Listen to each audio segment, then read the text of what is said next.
বগুড়া সদর থানায় সেবা নিতে আসা এক ভুক্তভোগী নারীকে অনৈতিক প্রস্তাব ও তাকে দিয়ে হানি ট্র্যাপ করানোর প্রস্তাব দেওয়ার গুরুতর অভিযোগ উঠেছে পুলিশের এক এসআইয়ের বিরুদ্ধে, যে ঘটনায় ব্যাপক চাঞ্চল্যের সৃষ্টি হয়েছে জেলা জুড়ে। ভুক্তভোগী নারী জানান, উচ্ছৃঙ্খলা এক যুবকের হয়রানি ও ব্ল্যাকমেল থেকে বাঁচতে প্রায় ৫ মাস আগে থানায় অভিযোগ করেছিলেন তিনি।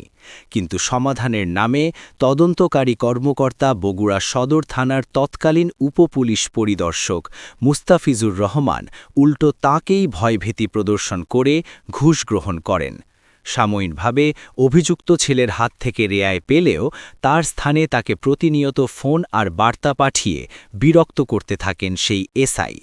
সর্বশেষ সেই নারীকে দিয়ে হানি ট্র্যাপ করানোরও প্রস্তাব দেন এসআই মুস্তাফিজুর রহমান।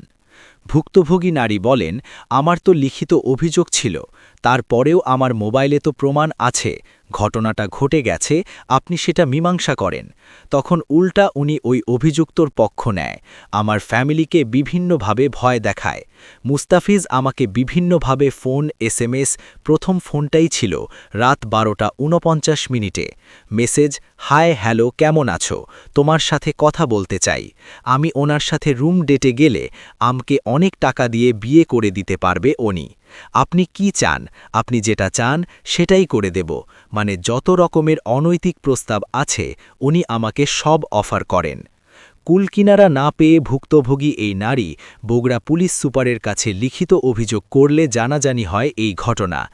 একই সময়ে আরও একজন ভুক্তভোগী নারী এই এসআইয়ের বিরুদ্ধে অনৈতিক প্রস্তাব দেওয়ার অভিযোগ দিয়েছেন পুলিশের আইজিপি বরাবর। খোঁজ নিয়ে দেখা যায়, অভিযুক্ত এসআই মুস্তাফিজারকে তার পূর্ববর্তী কর্মস্থল থেকে প্রশাসনিক কারণে বদলি করা হয় বগুড়ায়। তার চাকরি বইয়ে রয়েছে বিভিন্ন সময়ের 7টি দণ্ড পাওয়া নজিরও। এমন ঘৃণ্য অপরাধের জন্য কঠোর শাস্তি দাবি করেন ভুক্তভোগী নারীরা।